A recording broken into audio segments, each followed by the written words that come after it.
Bismillahirrahmanirrahim. Assalamualaikum warahmatullahi wabarakatuh. Selamat siang, salam Om Swastiastu. Pak Gubernur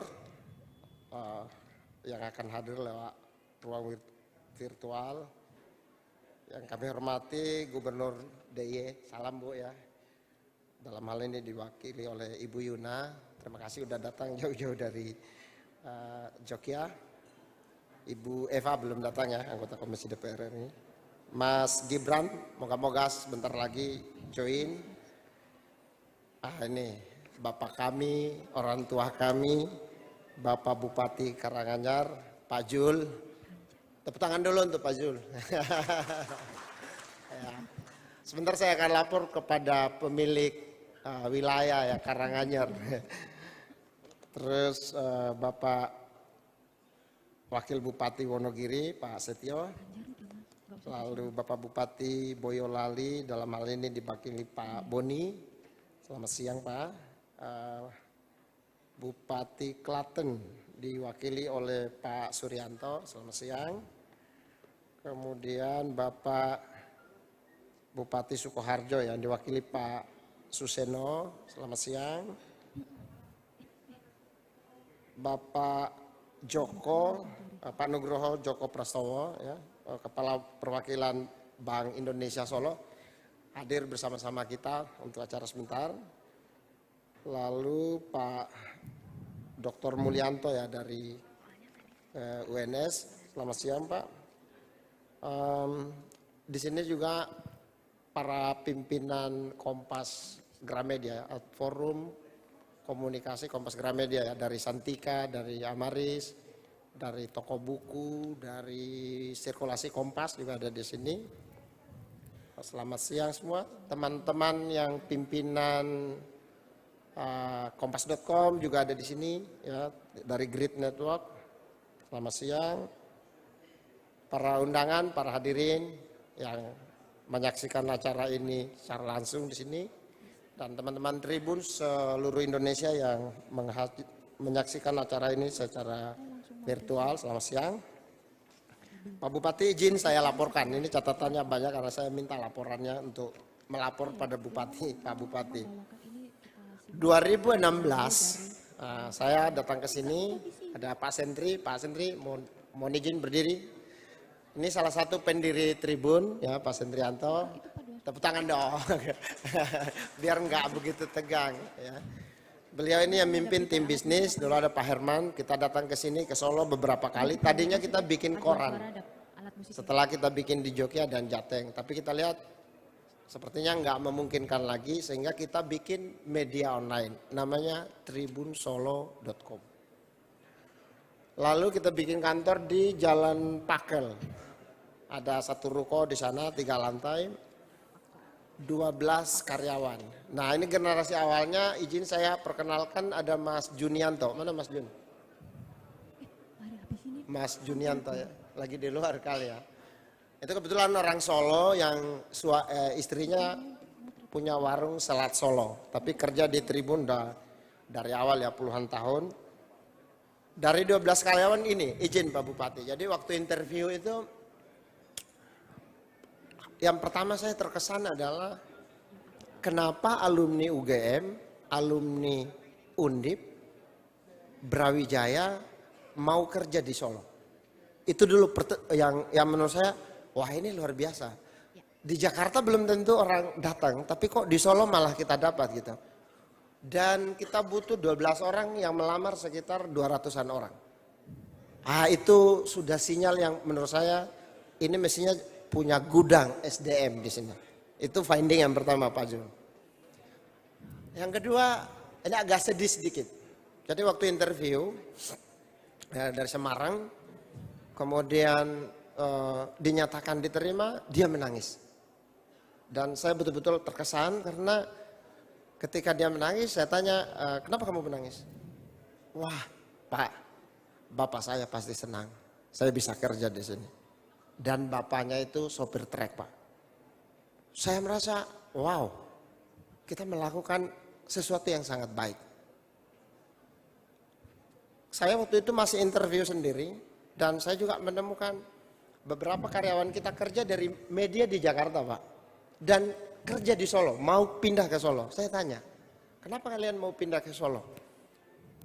Jakarta gaji tidak cukup hanya untuk bayar kontrakan Pak. Wah itu buat saya sesuatu gitu.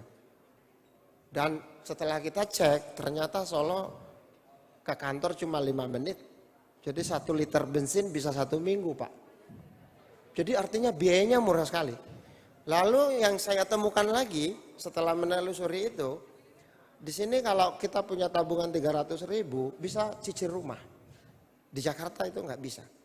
Oh kalau gitu ya kita diskusi sama Pak Sendri, Pak Herman, kita putusin. Kita buka kantor di Solo lebih besar. Dan kita merekrut orang untuk melayani Solo sekaligus melayani network kita di seluruh Indonesia. Hari ini Pak Bupati, wartawan Tribun saja ada 336 orang. Tribun saja. Karena saya juga menjadi Chief Digital Officer di KG. Ya. Lalu saya mendorong teman-teman di unit KG untuk juga berkantor di Solo.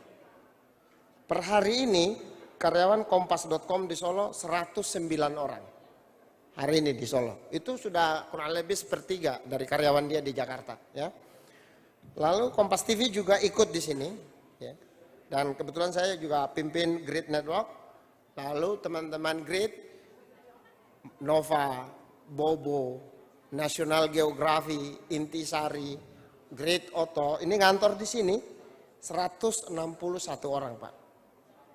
Dan di kantor Solo ini juga melayani network kita. Ada 24 daerah yang dilayani dari Solo untuk produksi berita maupun produksi video.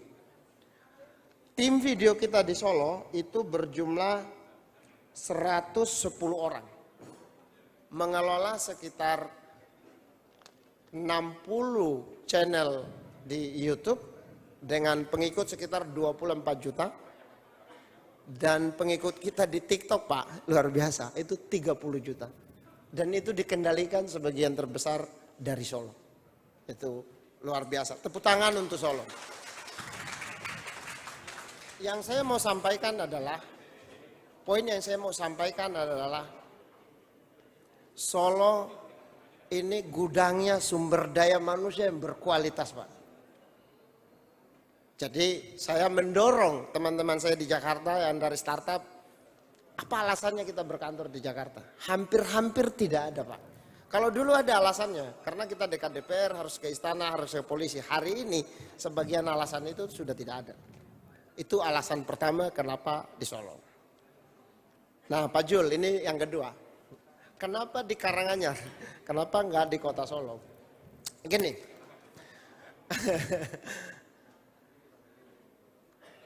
Kita memimpikan punya kantor di tepi sawah. Itu idenya sederhana. Ya, karena begitu digital Pak, yang kita perlukan adalah device, laptop atau handphone, sama koneksi internet. Jadi kalau toh misalnya di ujung mana di Papua atau di hutan mana, asal ada koneksi internet dan device, sebenarnya media sudah bisa bekerja. Itu kenapa kita tidak mau desak-desakan di kota Solo. Yang kita cari adalah di mana ada sawah. Dan ketika jalan-jalan di sini, kita nggak tahu loh ada rencana jalan tol, ada apa. Pokoknya kita cari di mana ada sawah. Dan inilah tempat Solo paling indah, banyak sawahnya. Di belakang kita masih ada sawah, di depan kita masih ada sawah. Dan saya bilang teman-teman, sawah-sawah ini tolong foto. Karena 10 tahun lagi Pak Jul, pemandangan ini tidak ada lagi. Padahal yang bikin indah tempat ini adalah sawahnya, gitu kan. Jadi Bapak dan Ibu sekalian, fotolah sawah-sawah ini karena sebentar lagi ini nggak ada. Dan kita sangat menikmati bahwa ini ada sawah di tengah kota Solo.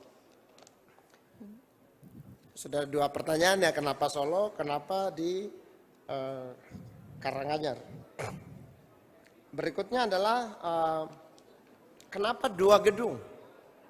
Ya, tadi Delta udah jelasin, 2016 kita bikin kantor di sini, 12 karyawan, 2018 kita membuat kantor untuk 350 orang. Dan ternyata setelah pandemi, karyawan kita bertambah sangat banyak menjadi 619.